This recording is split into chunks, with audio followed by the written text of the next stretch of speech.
22वीं तारीख को घर से चलते समय मैंने वचन दिया था कि मैं 10 दिन में वापस आ जाऊंगा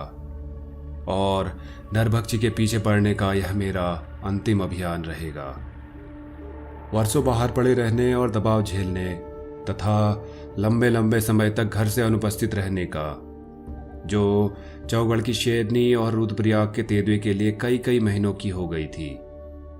मेरे अपने शरीर पर तथा घर वालों की चेताओं पर भी कुप्रभाव पड़ने लगा था।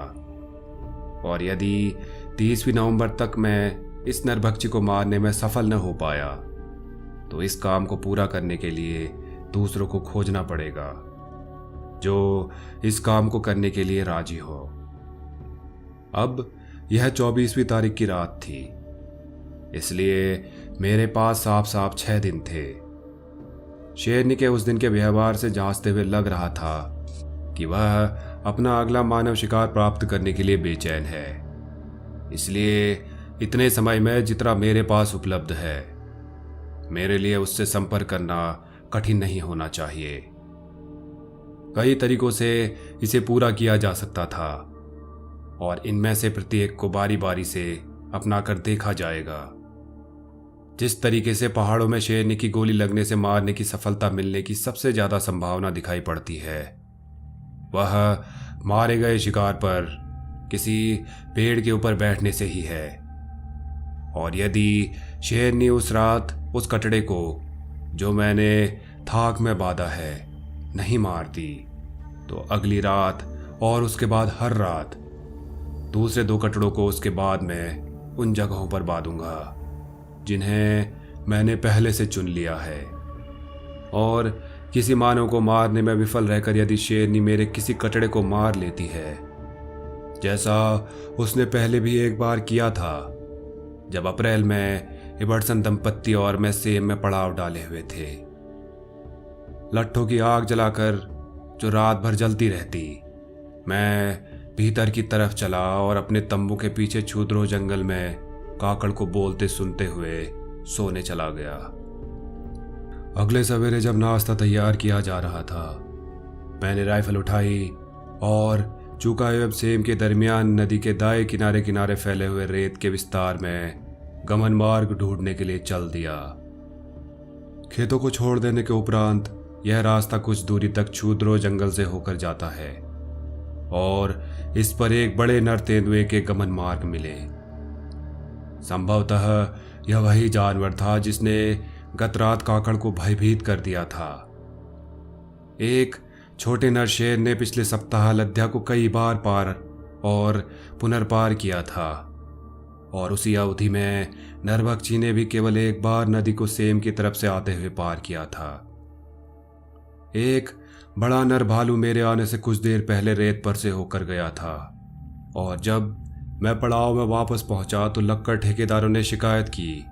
कि उस सवेरे काम बांटते समय उनका और एक भालू का सामना हो गया था, जिसने बहुत डराने धमकाने वाला रुख अख्तियार कर लिया था, जिसके परिणाम स्वरूप उनके मजदूरों ने उस क्षेत्र में काम करने से इनकार कर दिया था जिसमें उन्होंने भालू को देखा था। कई हजार लोग, ठेकेदार ने यह संख्या 5000 बताई। अब चूका और कुमाया चक में वृक्षों को काट गिराने और लकड़ी का चिरान कर उसे नीचे मोटर मार्ग तक जो बन रहा था पहुंचाने के लिए जमा हो गए थे और अपने पूरे समय जब यह भारी मजदूर दल काम में लगा रहता, ये अपना साहस बनाए रखने के लिए जोर जोर से चिल्लाते रहते थे। कुल्हाड़ी और आरे से होता बड़े बड़े वृक्षों के पहाड़ी ढलानों पर नीचे की तरफ गिरने तथा हथौड़ों से चट्टानों को तोड़े जाने का कोलाहल, जो हजारों मजदूरों के बोलने चिल्लाने के साथ मिल रहा था, उसे बताने के बजाय कल्पना में ही अधिक अच्छी तरह से समझा जा सकता है। इस बेचैन समुदाय में कितनी ही बार भय फैल गया, ऐसा होना स्वाभाविक ही था। और अगले कुछ दिनों में मुझे कितनी ही जमीन का निरीक्षण करना पड़ा और कितना ही बहुमूल्य समय मैंने नरभक्षी द्वारा आक्रांत हुए और मारे गए लोगों की झूठी अफवाहों की जांच पड़ताल करने में खोया, क्योंकि शेरनी का भय लद्या की घाटी तक ही सीमित नहीं था, बल्कि कालढूंगा से गहरे गर्त में होता हुआ ठीक शारदा नदी तक मोटे तौर पर 50 वर्ग मील क्षेत्र में फैला हुआ था, जिसमें अब 10,000 अतिरिक्त आदमी और काम कर रहे थे। एक अकेला जानवर आसपास के गांव में रहने वाले लोगों और उन सैकड़ों लोगों जो मजदूरी के लिए खाने की वस्तुएं ला रहे थे, और नारंगियों 12 आने सैकड़ा के दर से खरीदी जा सकने वाली अखरोट और मिर्चों जैसी पहाड़ी उपज टनकपुर बाजार में ले जाते हुए इस घाटी से होकर गुजरते थे। इनके अतिरिक्त इतने बड़े परिमाण में मजदूरों को आतंकित कर डाले, यह बात समझ में नहीं आती और अविश्वसनीय भी मान ली जाती यदि इसी के लगभग समानांतर और ऐतिहासिक साक्ष्यों के नरभक्षी का उदाहरण हमारे सामने न होता, जहां सिंहों के एक जोड़े ने केवल रात में आखेट करके उगांडा रेलवे पर लंबे समय तक काम रुकवा कर रख दिया था। अब अपनी कहानी पर लौट आए। 25वीं तारीख का नाश्ता निपटाकर कटड़ा लेकर मैं थाक की तरफ चला। चूंकि मैं खेतों को छोड़कर यह रास्ता आधा मील तक पहाड़ की तली के साथ साथ चलता था और उसके बाद 2 भागों में बढ़ जाता था। एक भुजा सीधी थार के ऊपर होती थाक को और दूसरी पहाड़ी की तली के साथ साथ आधा मील और चलती हुई मुड़ती मुड़ाती कुमायाचक होती कोट किंदरी चली जाती थी। विभाजन पर मुझे शेरनी के पग चिन्ह मिले और उनके पीछे पीछे पूरा रास्ता चलते हुए मैं थाक पहुंचा। यह तथ्य कि पिछली शाम वह मेरे बाद पहाड़ से उतरी थी, इस बात का प्रमाण था कि उसने कटड़ा नहीं मारा था। यह बात निराशाजनक तो थी, परंतु किसी भी तरह से असाधारण नहीं थी, क्योंकि शेर कभी कभी बांधे गए जानवर के पास कई रातों तक क्रमपूर्वक आते रहते हैं और अंततः फिर उसे मारते हैं, क्योंकि शेर जानवरों को तब तक नहीं मारते जब तक वे भूखे नहीं होते।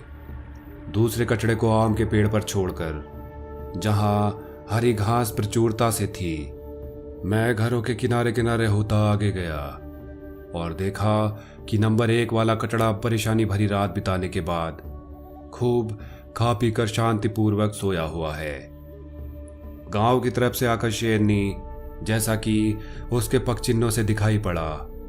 कटड़े के कुछ फुटों के अंदर तक पहुंची थी और उसके बाद जिस रास्ते आई उसे रास्ते से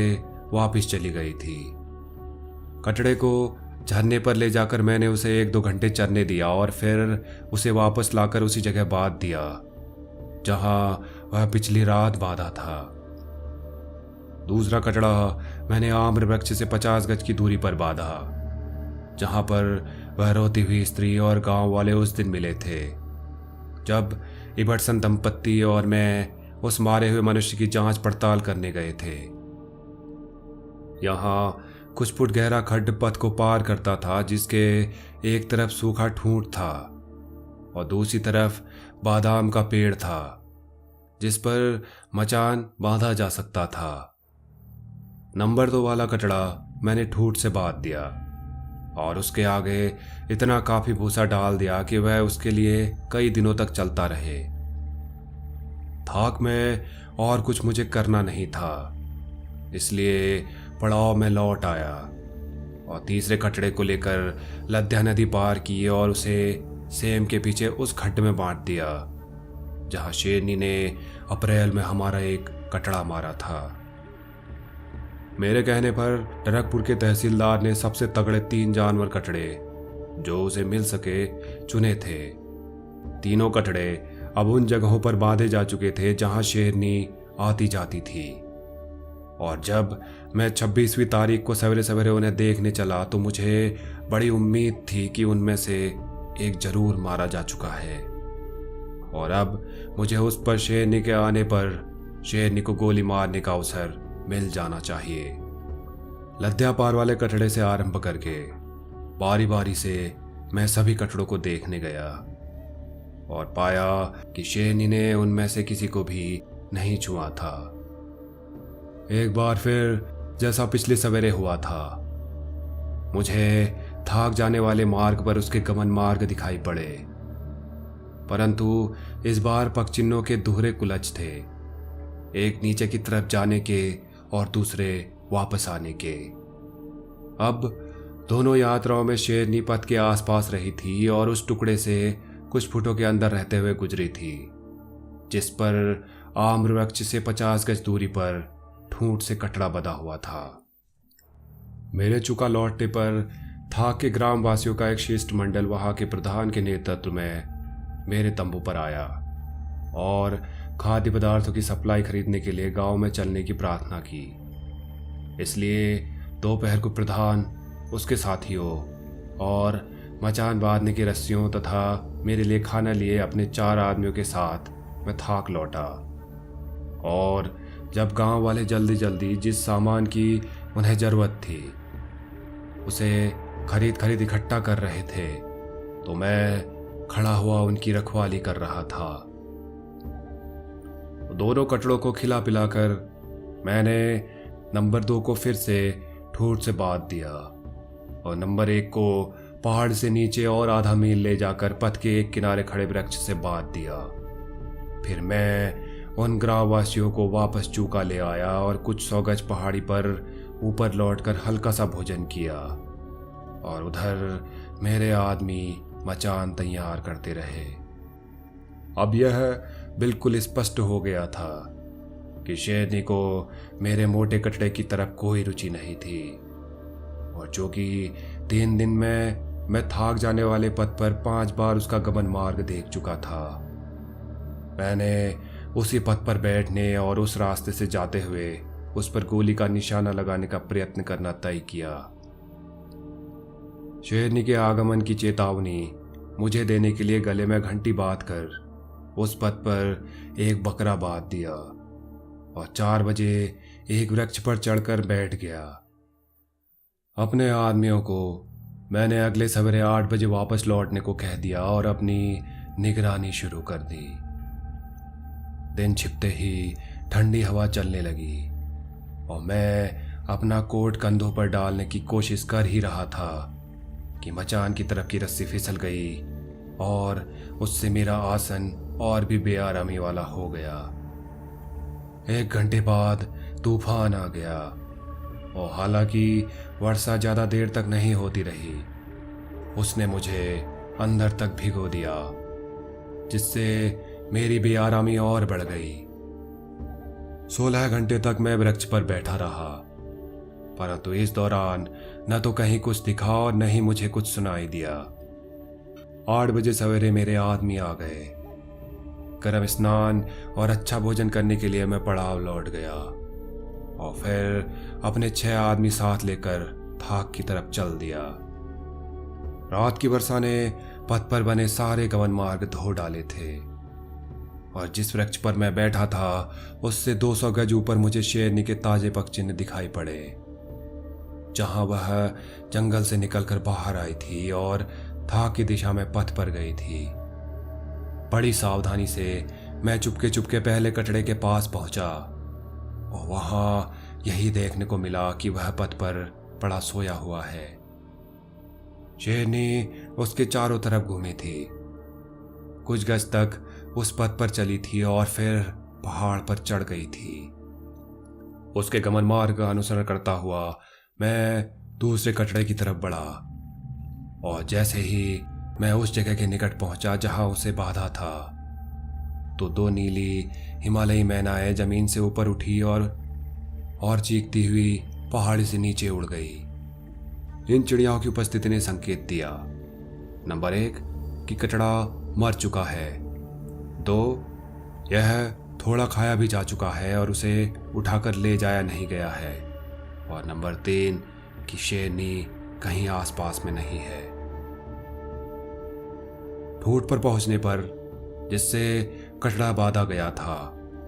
मैंने देखा कि कटड़े को पथ से घसीट कर हटाया गया है और उसे थोड़ा खा लिया गया है, तथा जानवर की जांच करने पर पता चला कि इसे शेरनी ने नहीं मारा है, बल्कि इस बात की बहुत अधिक संभावना है कि यह सांप के काटने से मरा है। आसपास के जंगलों में बहुत सारे हिमाड्राइड सांप थे और पथ पर इसे मरा पड़ा पाकर शेरनी ने इससे थोड़ा भोजन खाया था और इसे घसीटकर अलग हटाने की कोशिश की थी। जब उसे लगा कि वह रस्सियां नहीं तोड़ पाएगी तो उसने मारे शिकार को सूखी पत्ती और झाड़ झाकड़ से ढक दिया था और थाक जाने वाले मार्ग पर आगे बढ़ गई थी। शेर नियमतः मृत मांस भोजी नहीं होते, परंतु कभी कभार वे उन जानवर को खा लेते हैं जिन्हें उन्होंने स्वयं नहीं मारा होता। उदाहरणार्थ, एक बार मैं एक तेंदुए की लाश अग्निशमन पट्टी पर छोड़ आया था और अगले सवेरे जब मैंने अपना चाकू उठाने जिसे मैं वहां भूल आया था वहां गया तो देखा कि शेर उस लाश को वहां से 100 गज दूर उठा ले गया था और उसने उसका 2/3 भाग खा डाला था। चूका से ऊपर जाते समय मैंने अपना वह मचान जिस पर पिछली रात में बैठा रहा तोड़ डाला था और मेरे 2 आदमी बादाम के वृक्ष पर चढ़े हुए मेरे उस पर बैठने की जगह बना रहे थे। वृक्ष उतना बड़ा नहीं था कि उस पर मचान बांधा जा सके और बाकी 4 आदमी मेरे लिए चाय बनाने का पानी उबालने को झरने पर केतली में पानी भरने गए हुए थे। 4 बजे शाम तक मैंने चाय बिस्कुट कर हल्का भोजन कर लिया था जो अगले दिन तक के लिए मेरे लिए काफी रह जाता और अपने आदमियों की उस प्रार्थना से इनकार करके कि रात में उन्हें थाक के किसी मकान में ठहरने की अनुमति दे दी जाए, मैंने उन्हें पड़ाव वापस भेज दिया। ऐसा करने में थोड़ा जोखिम जरूर था, परंतु उस जोखिम के मुकाबले में जो थाक में रहकर रात बिताने पर वे उठाते, यह जोखिम कुछ भी नहीं था। पेड़ पर मेरा आसन रस्सियों के कई टुकड़ों को 2 ऊपर जाती खड़ी शाखाओं के बीच बांध कर बनाया गया था और 1-2 रस्सियां पैर टिकाने के लिए नीचे बंधी हुई थी। जब मैं आराम से उन पर जम गया तो मैंने उन शाखाओं को अपनी तरफ खींचा और एक जगह रोक दिया और उनके बीच में एक छोटी खुली मोरी बाहर की तरफ देखने और उसमें से गोली चलाने के लिए छोड़ दी। मेरे छिपने की जगह का जल्दी ही परीक्षण भी हो गया, क्योंकि मेरे आदमियों के लौट कर चले जाने के बाद 2 मैनाएं आई और फिर दूसरी मैनाओं को बुला लाई और 9 की 9 दिन छिपने तक उस मारे शिकार पर भोजन करती रही। इन चिड़ियाओं के वहां रहने से मुझे कुछ सो लेना भी नसीब हो गया, क्योंकि यदि शेरनी आती तो वे मुझे उसकी चेतावनी दे ही देती